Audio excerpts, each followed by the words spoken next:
صلی علی محمد وعلی محمد۔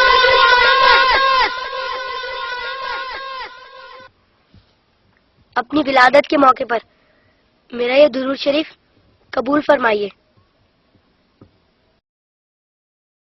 سنا ہے آپ اپنے نوازوں سے بہت پیار کیا کرتے تھے۔ امام حسن علیہ السلام اور امام حسین علیہ السلام کو کندھوں پر بٹھا کر سیر کرایا کرتے تھے۔ آپ امام حسین علیہ السلام کے گلے کے بوسے لیا کرتے تھے اور روتے تھے۔ آپ کو پہلے سے علم تھا نا کہ امام حسین علیہ السلام کے گلے کو کاٹا جائے گا؟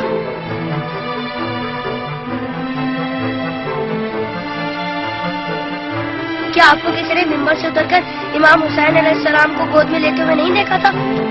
آپ نے تو خطبے کے بیچ میں انہیں گود میں لے کر کہا تھا، اسے پہچان لو، یہ حسین ہے، اسے کبھی تکلیف مت دینا، اس کی ہمیشہ مدد کرنا۔ جس نے حسین سے محبت کی اس نے مجھ سے محبت کی۔ کیا یہ سب کسی نے نہیں سنا ہوگا؟ ساقی کوثر نے جب ننھے علی اصغر کے لیے پانی کا سوال کیا تو یزیدی لشکر میں سے کسی نے بھی انہیں پانی نہیں دیا۔ یا رسول اللہ، آپ کی خاطر بھی نہیں دیا انہیں؟ اور 6 ماہ کا بچہ کتنا پانی پی لیتا؟ چند قطرے۔ حضور نے 3 منہ والا ایسا تیر چلایا جس نے شہزادہ علی اصغر کو ایک کان سے لے کر دوسرے تک ذبح کر دیا۔ تیر کتنا بڑا تھا آپ کو تو پتہ ہی ہوگا۔ تیر لگنے پر شہزادہ علی اصغر روئے ہوں گے۔ کٹے ہوئے گلے کو دیکھ کر مولا حسین بھی روئے ہوں گے۔ ننھے شہزادے کی لاش کو لے کر کبھی مولا آگے بڑھتے تو کبھی پیچھے ہٹ جاتے۔ جب شہزادے کو ماں کی گود میں رکھا ہوگا تو تیر چھپا دیا ہوگا۔ ماں نے جب ننھے شہید کو دیکھا تو کہا، ارے تیری عمر کے تو جانور بھی ذبح نہیں ہوتے، ان ظالموں کو تیری کمسنی پر بھی رحم نہیں آیا۔ غازی عباس کے بازو کٹ گئے، سکینہ کی آس ٹوٹ گئی۔ سنا ہے بی بی سکینہ مولا حسین کے سینے پر سوتی تھی، مولا کے دل کا سکون تھی وہ۔ شاید اسی لیے امام حسین نے اپنی شہادت سے پہلے زمین کربلا سے کانٹے چن لیے۔ میرے بات کہیں میری بیٹی کے پاؤں میں کانٹے نہ چبھ جائے۔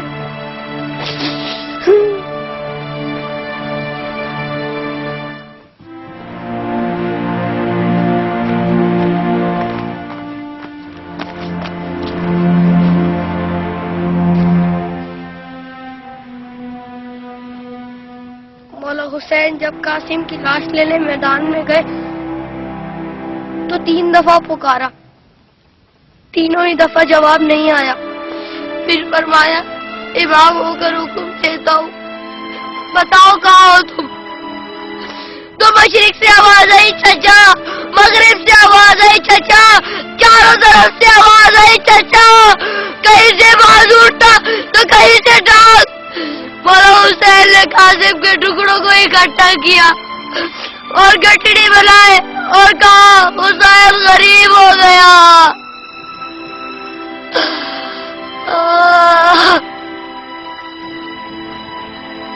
یزید کی فوج میں کسی کو پتا تو ہوگا یا کسی نے بتایا تو ہوگا کہ جن لوگوں کو تم مار رہے ہو وہ نواسہ رسول ہے۔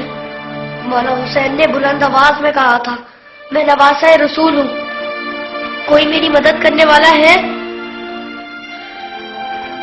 یہ سن کر یزیدی فوج میں سے ہر کسی نے ان کی مدد تو کی ہوگی۔ سنا ہے یزیدی فوج نے امام حسین کو شہید کرنے سے پہلے نماز پڑھی تھی، اذان بھی دی ہوگی۔ کیا اذان میں آپ کا نام نہیں سنا ہوگا؟ تو پھر آپ ہی کے نواسے کو اتنی بے دردی سے شہید کیسے کیا؟ شہید کرنے کے بعد پہچانا نہیں ہوگا، ورنہ لاشوں پر اس طرح گھوڑے نہ دوڑاتے۔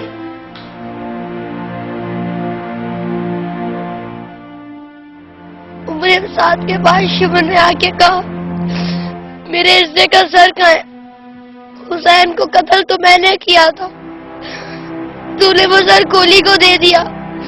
عمر سعد نے کہا، میں نے تیرے لیے بھی ایک سر رکھا ہوا ہے، میں نے پوچھا کہاں ہے، تو میرے ساتھ نے کہا کیا نیزے برداروں کو لے جا خیمے کے پیچھے۔ ان ظالموں نے وہاں جا کر زمین میں نیزے مارنے شروع کر دیے۔ ایک نیزہ ایسا زمین میں گیا کہ ساتھ علی اصغر کو لے آیا۔ سب شہیدوں کے سر نیزے پر گئے، علی اصغر کا بدن نیزے پر گیا۔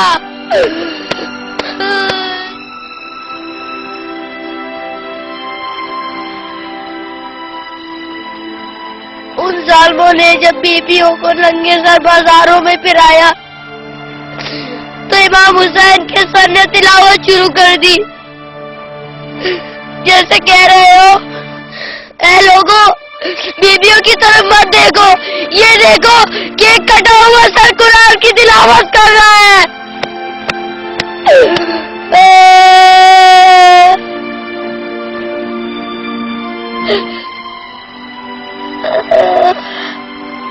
جب میں کربلا کا ذکر کرتا ہوں تو میری تکلیف مجھے بہت چھوٹی لگتی ہے یا رسول اللہ۔ جب جب آپ مجھے یاد آتے تب تب مجھے کربلا والے یاد آتے۔ مجھے پتا ہے آپ اس منظر کو کبھی نہیں بھلا سکتے۔ جس منظر کو آپ نہیں بھلا سکتے اسے ہم کیسے بھلا دیں؟